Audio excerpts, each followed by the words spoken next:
thing, right? Yeah. You say That's that, but no. Well, that's another story, but I want to get one point settled here. Is this formation of the planets this story you just told, something that you observed or anybody observed, or is this a story they're making up that could be an answer to we're here? I think we'd agree we're here. How did we get here is really the question. And your story says about 4.5 or 4.6 billion years ago, we came from an accretion of particles around the sun that was forming. What you mean? Because I can't directly. Well, I'm just saying, observe it. Is this part of observational science, or is this an inference, like John Coffey in the Green Mile? Is particle physics, since we can't observe any of that? Well, don't change the subject. Don't change the subject. I'm not changing the subject. Yeah, I'm asking you. You're if diverging. You believe that particle physics, because you can't observe it. There are different levels of evidence in courtroom. Some is, hearsay. Well, listen, I'm trying to get an example you'll understand. In a courtroom, there's evidence that's direct evidence, photographic evidence, hearsay evidence, secondhand evidence. I heard him say that he said this. All evidence is not the same and doesn't carry the same weight. The fact is, we are standing on a planet that's 8,000 miles in diameter that's spinning around once a day. That's a fact. Now, how did it get here? Well, there's all kinds of inferences you can get. You can find the ancient Hebrew, 7936 or whatever it is. Depends on your altitude, it's which part of the Earth you're standing on. Okay, because it bulges 20 miles because of the spin.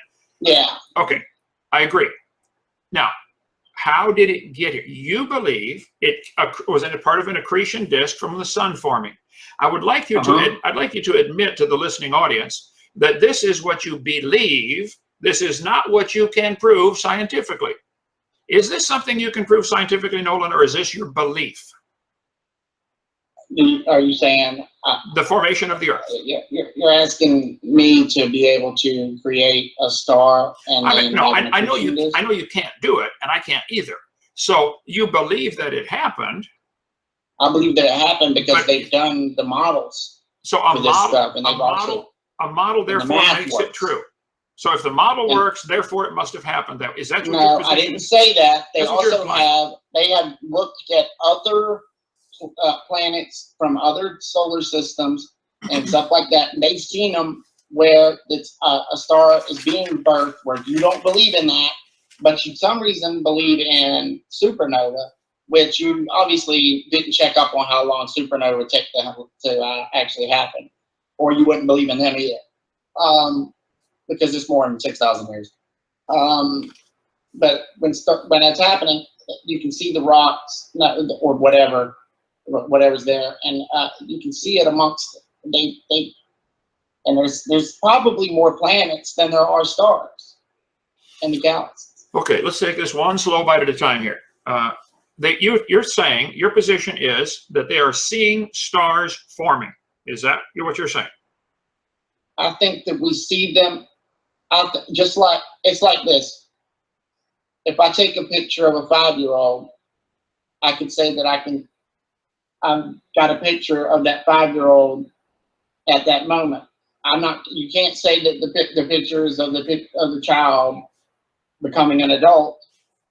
It's just like that with this, but they've gotten the pictures of the stars from many different phases before they become a star.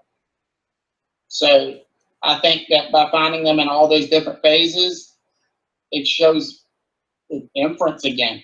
If I can show you 1, 2, 3, 4, 7, 8, 9, 10, 5 and 6 are missing, I think you can figure out that that's what you need. Okay, so if we find a series of stars in different sizes or color bands or gravitational pulls, etc. I agree. There's different kinds of stars out there. I agree. Red giants, white dwarfs, and everything in between. I agree. To you, that is all you need as evidence that these stars are forming from. What are they forming from? This new star they're seeing forming. A star is forming from energy. Hydrogen. So hydrogen gas. Hydrogen gas can form into a star. Is that your position? Absolutely. Okay. It can't. No, wait. it can't just form into a star but in certain circumstances, like we have a very cold vacuum of space. It's your little what is it that you like to use? I forget what it's called. Go ahead and say it. I'm not sure what you're talking about.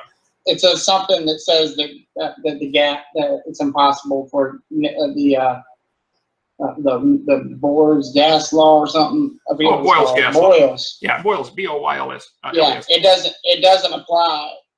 It doesn't apply. It doesn't apply at 3 Kelvin in vacuum of space. So that's Boyle's gas law. I just want to get your position clear. Boyle's gas law does not apply at 3 degrees Kelvin, which is minus 456 something Fahrenheit or whatever you want to use. Okay. And so therefore, it's also an ideal gas law anyway. You know, it's only for ideal gases. I understand. I understand. So gases can accrete into a solid, is what you're telling me. Where's not a solid? Why did I say a solid? Can a star then, which is I think pretty obviously a pretty hot burning ball of something, that can know what it is? Well, it varies from the color spectrums. Generally, hydrogen or helium. There are different color spectrums. I'll let you in on something here. Maybe you can use it from now on. Okay. The gas heats up from gravitational collapse. Okay? All right. And if it heats up enough, nuclear fusion takes place. I understand. Okay? And we know that if we can heat something enough, nuclear fusion can take place. And then then a star, it will actually be a star that will not collapse on itself from gravitational collapse. But anyway, it's made out of plasma. That's a fourth state of matter. Right. So it's not made out of a solid. It makes solids. It really doesn't make solids. They're so liquefied by the time it gets to them. Yeah, what happened? But yeah, it can make them all the way up to iron. Okay. Yeah, juice would be better. Okay. So back to the original question, though. Nobody has seen a star do this. This is theoretical. That what? That a star can form. Where was this gas coming from? Where's the gravity coming from? Where's the space coming from for it to happen in? Where's the energy coming from? Okay. You're avoiding all of that. Okay. I don't know where everything came from. All right.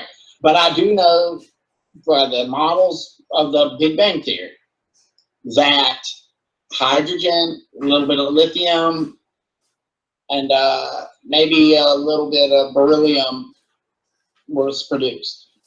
And hydrogen being what a star is, and it being the easiest element to make, since it only needs one neutron. To make out of what? To make out of what do you mean? Hydrogen is made out of what?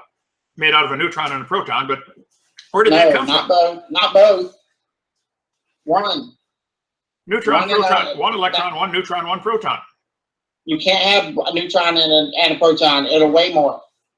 It only has one. Where did it come from? Where did the electron come from? The single electron. It took 360,000 years before it was cold enough in the galaxy that was the whatever galaxy, the nascent galaxy. And when that happened, it's just that they were able to be captured and neutrons will be able to be formed. Stuff can't exist at certain temperatures. Do you understand that? Way better than you do. Yes, sir. Yes, you understand way better than me. Thank you. Okay. Well, certain things can exist at certain temperatures. And then later, when the temperature cools down, that's when the hydrogen, lithium, and beryllium were able to be made. Maybe even some deuterium, maybe even some tritium. But the way gravity works, things are attracted to each other. Why? And since do what? Why? like things that have. Why are things? Where did gravity come from? Whoever did it, it's one of the 4 fundamental forces. Well, where did it come from? Who made that's gravity? Who made the electromagnetic spectrum? Very good. I think I know him very well. Talked to him this morning. Who made it? The Lord. I'd like to introduce you to him. Okay, wait. The Lord made it? Okay, wait. You gave an answer. Okay, I've got that. That gives a lot more questions. Ready? I don't think we're done with your questions yet. No, who is the? I stopped with those questions because you told me to. I did. So we were just going back and forth. I said, where did gravity come from? Where did the particles come from? Where did the energy come from? You said it cooled down. Where did the heat come from to cool from? Cooling indicates heating down to cooling. Where did the original heat come from? You know where the heat. Did you teach high school science for 15 years? I taught for 15 years, yes, sir. Okay, then where did the heat come from? Do I have to tell you?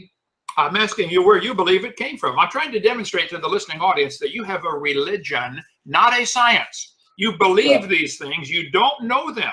You can't prove this scientifically. This is part of your religion. And I think they're seeing it very clearly, Nolan. Thank you. Go ahead. They can, with the Big Bang Theory, which was actually a bad name given to it by forgot his name right now, Fred Hoyle, Belgian guy, whatever. Named it that because he hated it. But it wasn't accepted at first. Nobody wanted it because it wasn't nice and clean like this other theory. Wasn't everything expanding and the world was just going forever and it wouldn't be a problem. This one has a problem where not only is it expanding, it's accelerating. Do you agree that the universe is accelerating? I don't think we know that for sure. It appears to be. Are you serious? We get a red shift from quite a few stars. It appears to be they're going away from us. Now, if they are accelerating, the obvious question is, where's this extra energy coming from? Because F equals ma, and where's the mass is staying the same, and so if the acceleration is increasing, where's this force coming from? That's simple physics 101. Will you tell me? It's called dark energy and dark matter. We don't know what those are. Those are placeholder names. It's one more. Call it dark science. Nobody sees any of that. Okay.